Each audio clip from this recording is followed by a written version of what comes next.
Just as we start this conversation, let me remind you of some of the recommendations of the 2014 National Conference, which is going to form some of the conversation that we'll be having on the program tonight. Some of which includes, there are over 600 if you like to know, some of which include the forms of government that we should be having. Some of the recommendations says that there should be a modified presidential system of government, which they say should be a homemade model of government that will effectively combines the presidential and parliamentary system of government, talking about making the system of government and style of government ours.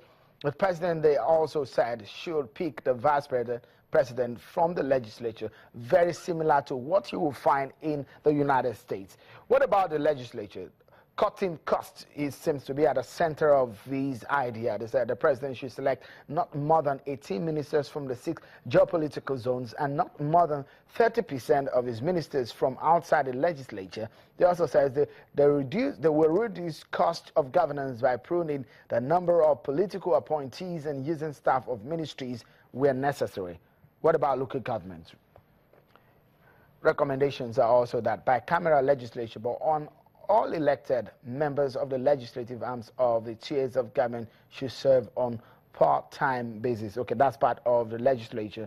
But they are also saying that for the local government, that will no longer be the third tier of government, and the federal and states are now to be the only tiers of government, and also that the states can now create as many local governments as they want. Those are just a few of some of the recommendations of the National Conference. Let's get more perspectives onto this matter. And joining me is a spokesperson of PRONACO, a group which proposed a conference where a new constitution could be generated. You remember in the 2004-2005, led by Chief Nauro. Also member of the PRONACO then is Professor Wale Soyinka, and a lot of people like Ransom Kuti and the rest of them. But the spokesperson of PRONACO joins us in the studio to discuss some of these issues, Mr. Wale Okunniyi. Thank you so much for joining us on the program.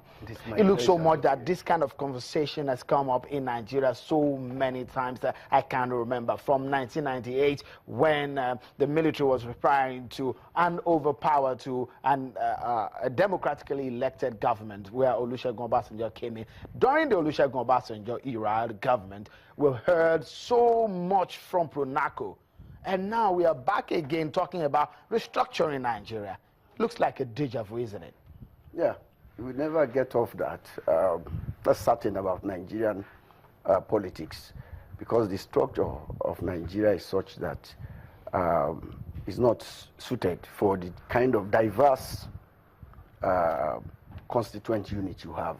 Nigeria happens to be what you call a heterogeneous country with huge diversity. And so to manage that, you need what I call democratic federalism. What does that mean? Because we are still trying to wrap our heads around, okay, what is a real federalism that we should be operating? Now, you're talking about democratic federalism now. In actual fact, what that means is that the federating units, the constituent units, the diverse peoples of Nigeria, we have to, by themselves, determine the kind of federation they want to run. And that can only be facilitated by what you call the Constituent Assembly.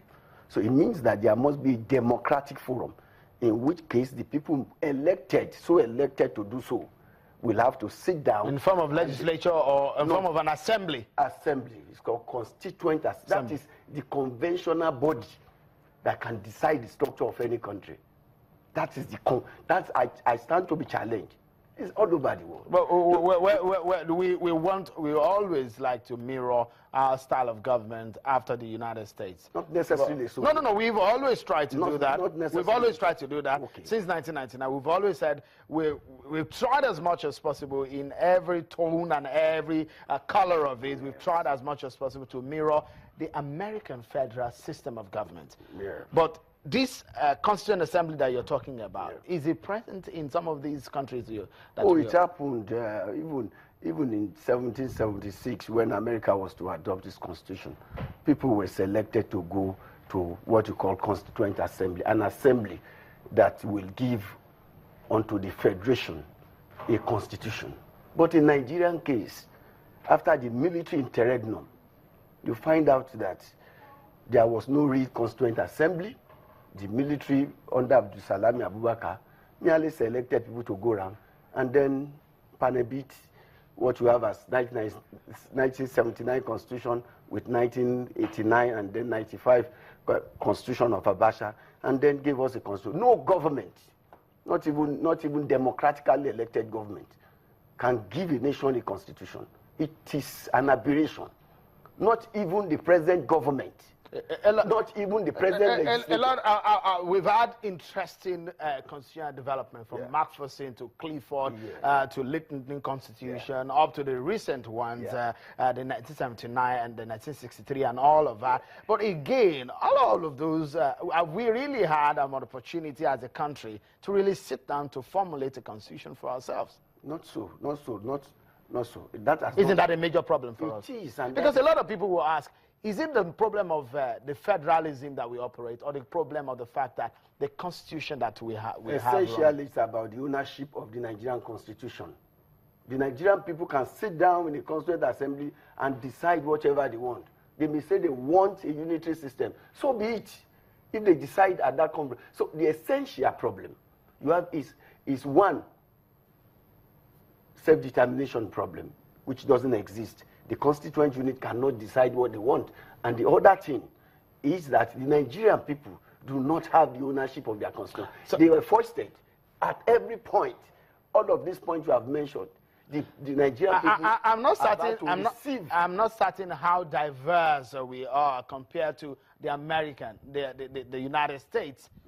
But then we are very diverse. We are diverse, I agree. 389 diverse entity, ethnic nationality, etc. Although Pronaco pruned it to 200, our research team, etc. But that's some huge diversity. And in dealing with that, people have said that you need federalism. But Mr. Okunniyi, I would like to ask you, this assembly that you're talking about, what would be, that you're proposing and putting forward, what would be the constitution of that assembly? The assembly? Yes. Oh, it essentially will be based on identified nationalities, like the original federating unit, the constituent assembly. The original people of Nigeria, as at 1914. Those that were met in the territory called Nigeria. The Yoruba people, the Nupe people, Hausa, Fulani, etc. You have to find out. Isn't that the problem itself? To find out who the leaders of these people are? Not leaders. The representatives. No, essentially, you have to find out where are these territories, who are within these territories, how do they want. There should be a debate, like the 1989 debate about preceding a constituent assembly. You don't just force it. You can't force it. There will be a debate. The Nigerian people themselves will debate how and determine how the composition will be like. We've had just a moment, because some of the things that one will be wondering again is the fact that we've had the Pronaco.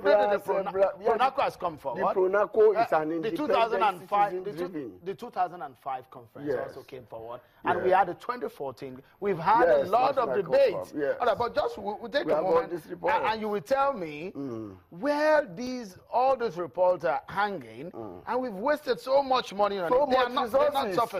Which way to go, Nigeria? That's next on the program. Join us again.